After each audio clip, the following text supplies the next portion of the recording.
আজি আমি দ্বিঘাত সমীকৰণৰ বৰ্গ সম্পূৰণ পদ্ধতিৰ সমাধান কেনেকৈ কৰে সেই বিষয়ে আলোচনা কৰিম। বৰ্গ সম্পূৰণ পদ্ধতিৰে সমাধান কৰা অংক তোমালোকৰ কিতাপৰ অনুশীলনী 4.3 আছে। আমি 1 নম্বৰ প্ৰশ্নটো লৈছো সমাধান কৰিবলৈ। বৰ্গ সম্পূৰণ পদ্ধতিত প্ৰথমতে আমি সমীকৰণটো প্ৰমাণিক ৰূপত প্ৰকাশ কৰিব লাগিব। এটো প্ৰমাণিক ৰূপত প্ৰকাশ হৈ আছে। এতিয়া x স্কয়াৰৰ যেটো সহগ থাকিব কাষত, x স্কয়াৰৰ সহগ ইয়াত আছে 2। এই 2 সংখ্যাটোৰে প্ৰত্যেকটোকে হৰণ কৰিব লাগিব। প্ৰত্যেকটো পদকে হৰণ কৰিব লাগিব। 2x square divided by 2 minus 7x divided by 2 plus 3 divided by 2 0 divided by 2 এনেকুৱা কৰোঁতে ইয়াত আমাৰ কি হ'ব, 2 আৰু 2 আমি কেনসেল হ'ব, x স্কয়াৰ থাকিব, ইয়াত থাকিব 7 by 2x plus 3 by 2 0 by 2 মানে 0।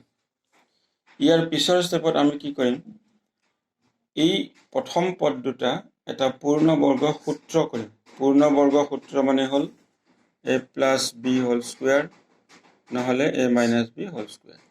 এই দুটাৰ ভিতৰত কোনোবা এটা আমি কৰিম। মাইনাস আছে গতিকে মাইনাসত হ'ব।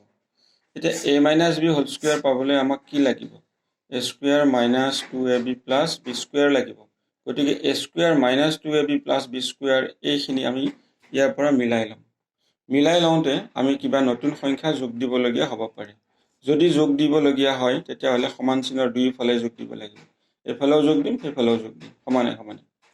গতিকে এইটো আমি পূৰ্ণবৰ্গ সূত্ৰ কৰিলে এনেকৈ হ'ব, a square minus 2 into a twice a into b লাগিব। b আমি কিমান দিম, b সলনি কিমান দিব লাগিব সেইটো এটা নিয়ম আছে। সেই নিয়মটো হ'ল x ৰ যেটো সহগ আছে 7/2 তাৰে আধা কৰি দিম। 7/2 আধা কৰি দিম, হাফৰে পূৰণ কৰিম। কৰিলে হ'ব 7 গুণ 7 2 গুণ 4। গতিকে b মানে হ'ব 7/4। এইটো twice ab, b মানে 7/4, a square minus twice ab plus b square, b মানে 7/4 whole square, b square। এতিয়া এই 7/4 whole square টো আমাৰ অংকটোত নাছিলে, আমি যোগ দিলো, ইয়াত নতুনকৈ প্লাস কৰি দিলো। গতিকে এই প্লাস কৰা সংখ্যাটো সমান চিহ্নৰ সোঁফালেও প্লাস কৰিব লাগিব। 7/4 whole square সমান চিহ্নৰ সোঁফালে প্লাস কৰিব লাগিব, নাইবা এইটো চিহ্ন মাইনাস কৰি দিলেও হৈ যাব। আমি একেবাৰতে সমান চিহ্নৰ সোঁফালকে লৈ গৈছো। তাৰ পিছত 3/2 এই ভগ্নাংশটো সোঁফালে পক্ষান্তৰ হৈ যাব, মাইনাস হৈ যাব 3/2। গতিকে এই পদ্ধতিত এই ষ্টেপটোৱে হ'ল মেইন ষ্টেপ। এই ষ্টেপটো মনত থাকিলে পাৰি। x square minus twice ab plus b square, b square পদটো আমি ইয়াত নতুনকৈ যোগ কৰিছো, সেইকাৰণে সমান চিহ্নৰ সোঁফালেও যোগ কৰিছো। আকৌ আমি 3/2 টো এইফালে পক্ষান্তৰ কৰি আনিছো। এতিয়া এইখিনি হ'ল এটা সূত্ৰ, square minus twice ab plus b square is equal to a minus b whole square। a মানে x আৰু b মানে হ'ল 7/4 whole square। সোঁফালৰ খিনি এইটো স্কয়াৰ ভাঙি দিম। 7 স্কয়াৰ মানে 49, 4 স্কয়াৰ মানে 16, 3/2 x minus 7/4 whole square। এইটো লসাগু কৰিম, লসাগু 16 লসাগু হ'ব, 49 minus 2 ৰে 8 বাৰ যাব, 8 3 গুণ 24।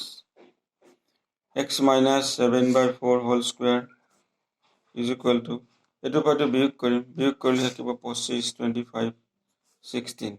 এবাৰ দুইফালে বৰ্গমূল কৰিম। x minus 7/4 বৰ্গমূল কৰিলে স্কয়াৰটো উঠি যাব, এইফালে বৰ্গমূল কৰিলে প্লাস মাইনাস 25ৰ বৰ্গমূল হ'ব 5 আৰু 16ৰ বৰ্গমূল 4। তাৰ পিছত x টো বাওঁফালে থম, এইটো সোঁফালে পঠিয়াই দিম। 7/4 টো এইফালে গ'ল, প্লাস মাইনাস থাকিব লগতে 5/4। এইটো ইয়ালৈ গুচি আহিল, এইটো ইয়াত আছে। এতিয়া আকৌ এবাৰ লসাগু কৰি দিম। x equal to লসাগু হ'ব 4, ইয়াত থাকিব 7, প্লাস মাইনাস হ'ব 5 থাকিব। এতিয়া আমি x ৰ মান দুটা পাম। এটা মান হ'ল 7 plus 5/4, আনটো মান হ'ল 7 minus 5/4। এই কথাটো আমি এনেকৈ লিখিম। এতিয়া x equal to এটা হ'ব 7 প্লাছ 5/4, আনটো হ'ব আকৌ x ইকুৱেল টু 7 মাইনাছ 5/4, এটা প্লাছত এটা মাইনাছত, কাৰণ ইয়াত প্লাছ মাইনাছ চিন আছে। 7 প্লাছ 5 মানে 12 ডিভাইডেড বাই 4, 4ৰে 3 বাৰ যাব, গতিকে এটা মূল হ'ব 3।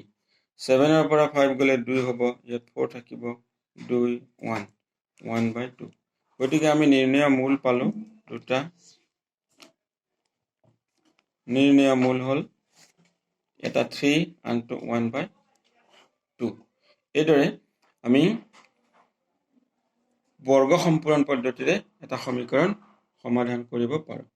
তোমালোকে পিছত এই অংকখিনি চেষ্টা কৰিব পাৰা। 2 নম্বৰ, 4 নম্বৰ আৰু 3 নম্বৰ। 3 নম্বৰ অংকটো মই কৰি ফটো দি দিম। বাকী 2 আৰু 4 এই দুয়োটা অংক তোমালোকে নিজে চেষ্টা কৰিবা।